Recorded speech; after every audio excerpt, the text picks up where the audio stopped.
thing I like about real estate is I don't need to believe that it's there. I get to see that it's there.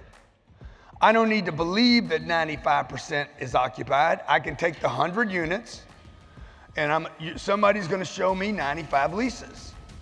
I don't need to believe there's a pool. I can see the pool. You understand?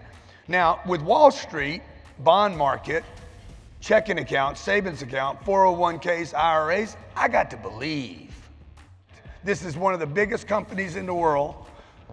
$3 trillion they're sitting at, and they pay 0.05%.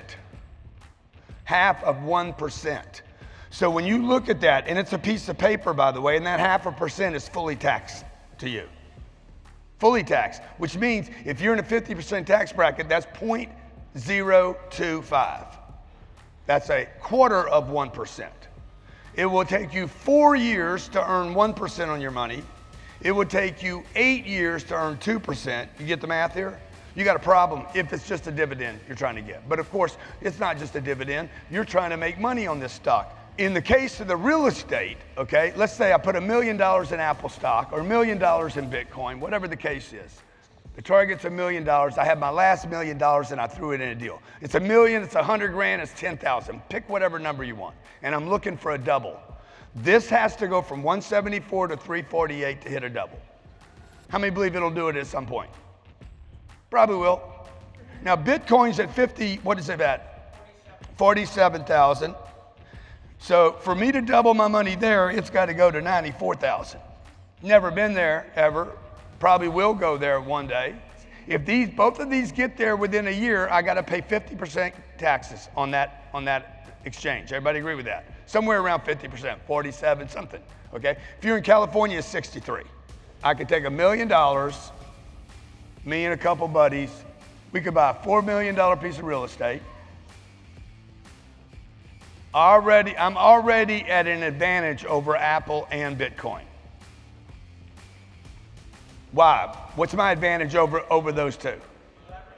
1 million is supported by $4 million worth of assets, okay, that produce cash flow. Even if this thing goes down from 3 million to 3.2, 4 million down to 3.5 million, even if it was less valuable next week, I wouldn't sell it, by the way. Only got $1 million invested in it, okay?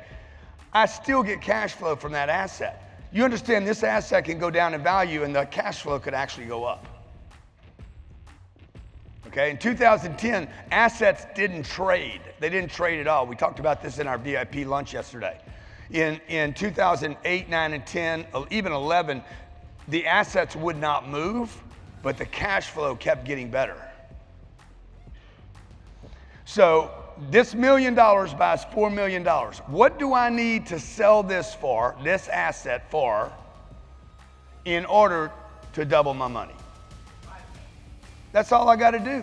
This has got to be sold for $5 million. If this sells for only $1 million more than I bought it for, I only need it to go up 25%, okay? These two assets over here have to go up 100% for me to make the money I want to make.